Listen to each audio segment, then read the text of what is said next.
Have you ever wondered what stories the birds carry in a place where myths still linger?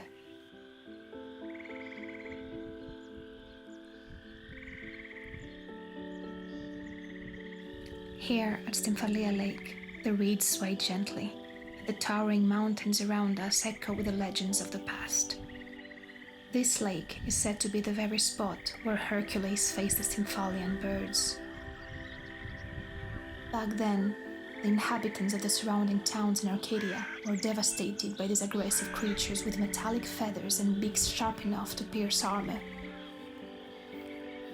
The birds attacked them relentlessly, killing their youngs and stealing their livestock. So Hercules was tasked with driving them away as part of his sixth labor. To locate and drive the birds out of their hiding places, Hercules received a special rattle from the goddess Athena. Crafted by the god Hephaestus, this rattle produced a deafening noise that startled the birds, forcing them into the open sky. As they took flight, Hercules used his bow and arrows to shoot them down one by one. With the Stymphalian birds defeated, the region was finally free from their terror. Today, this place exudes a tranquil stillness, broken only by the distant cries of seagulls, the buzzing of the ladybugs and the buttercup flowers, and the gentle squawks of frogs perched from the reeds.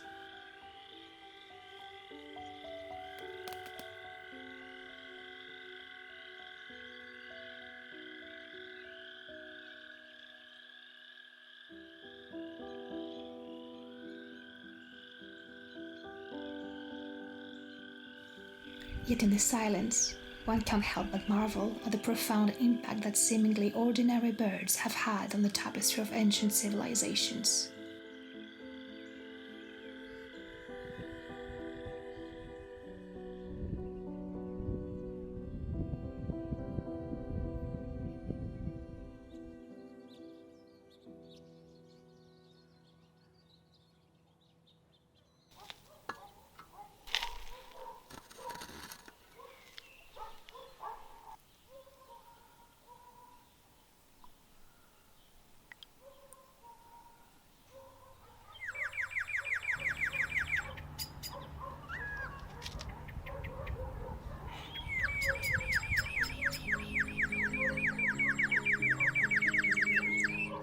For the past 2 months, swallows have made our little village their home. Each morning I wake up to the sound of birds singing, their song getting louder and more varied as the spring goes on. Different birds add their voices, creating a daily concert that means summer is near. Right now, it's just the birds chirping throughout the day, as the crickets have yet to join the chorus.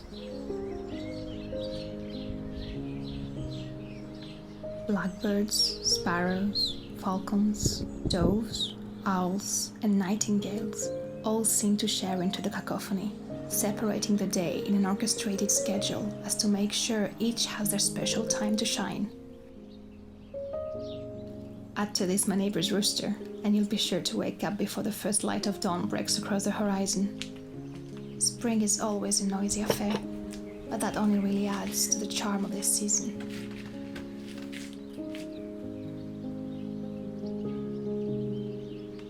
There is nothing more serene than catching a glimpse of the swallows dancing in the morning sky. With effortless grace, they dart and weave amongst the clouds, their delicate forms casting fleeting shadows on the earth below. Year after year, they return faithfully to the same nests, have their younglings, and then just simply fly away, seemingly disappearing until next year. I was always told that demolishing an empty swallow nest in winter was a bearer of bad luck, as these nests are never really abandoned.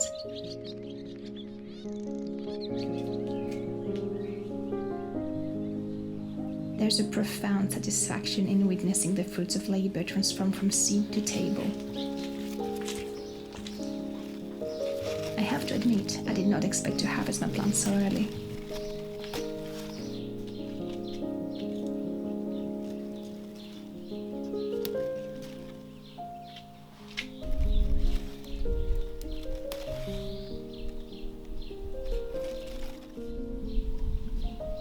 expect that many cucumbers so early on, and I can see a lot more coming, so it's really nice.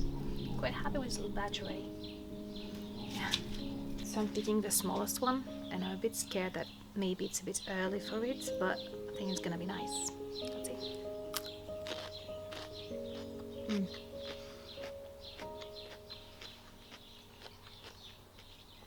It's really good.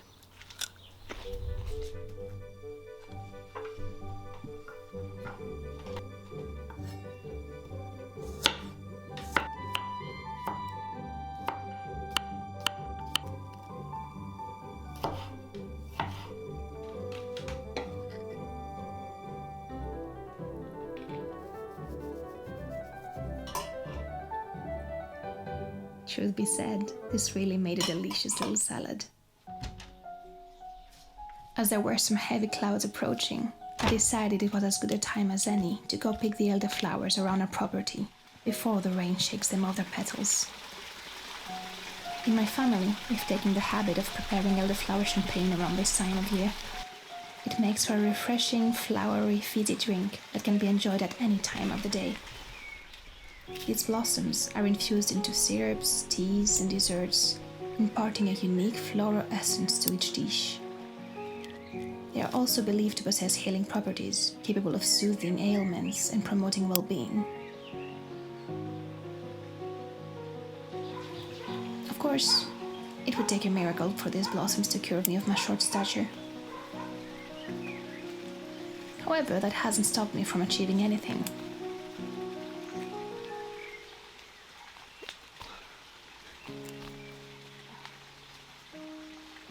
Well, most of the time.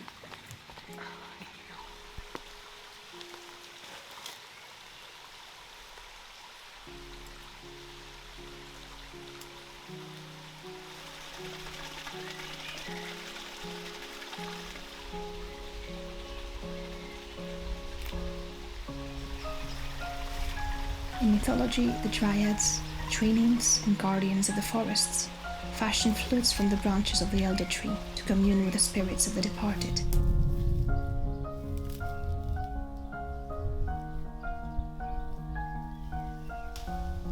These nymphs were often depicted as shy and elusive, avoiding contact with humans. But they were also known to punish those who harmed their trees or disrespected nature.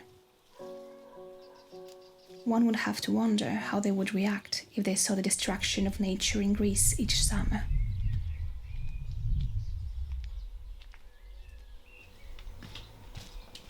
After a tiring day, my mother and I decided to cook a few lamb chops in our old wood oven. And as the day was nearing to a close, I would have to prepare the elderflower champagne in the morning. This spring has been particularly cloudy and remarkably fresh, so even in late May, we found ourselves wearing long sleeves. Add to this the sudden appearance of the many mosquitoes, and any measure to keep mosquito bites at bay is always welcomed.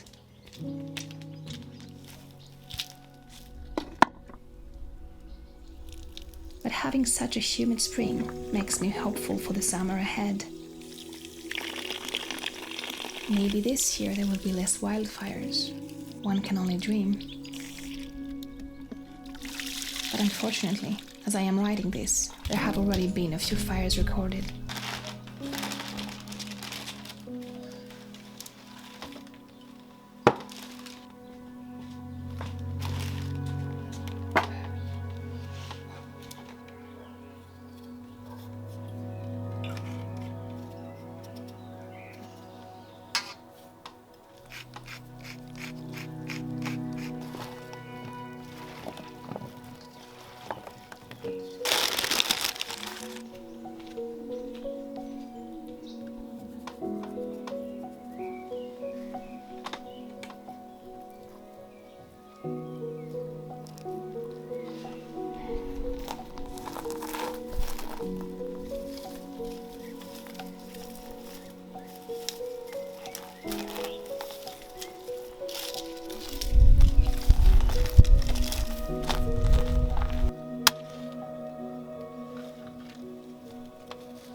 And so the spring days are coming to a slow end,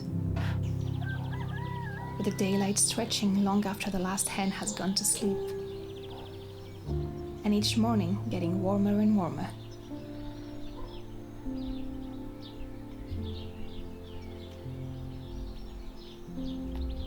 Waking up before the sunrise offers you a few minutes of quietness, when even the birds emerge from their slumber and dare not to make too much of a ruckus.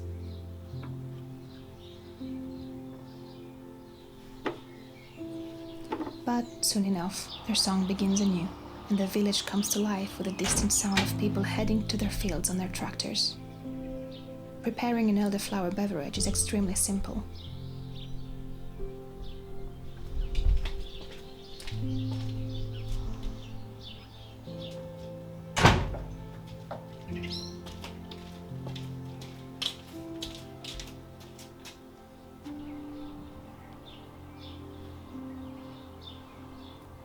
All you have to do is softly wash the flowers, then submerge them in a warm mixture of crystalline water and sugar, a few drops of an alcohol of your choice, slices of lemon, and 2 spoonfuls of white vinegar.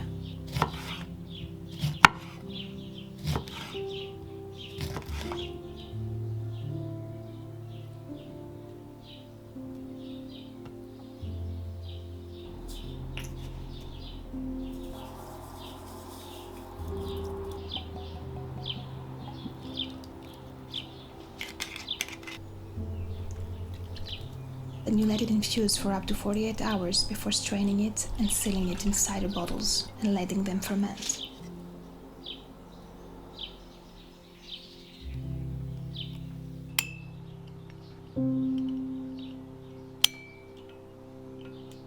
Usually we freeze the leftover flowers so we can make recipes throughout the year, but we also seize the opportunity to make elderflower pancakes. A way to do that would be to ground the flowers in your pancake preparation, but I have a preference for putting the flowers whole on the pan.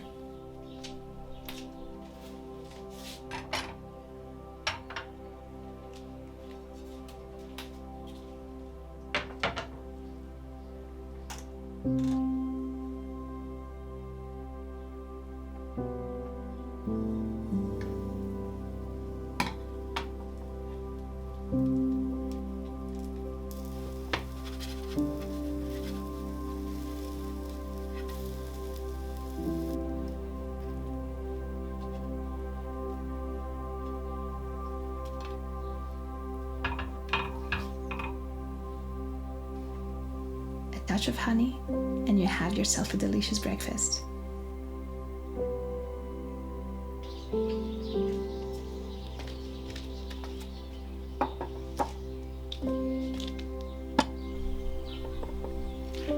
For this occasion, I opened a bottle of elderflower champagne from last year.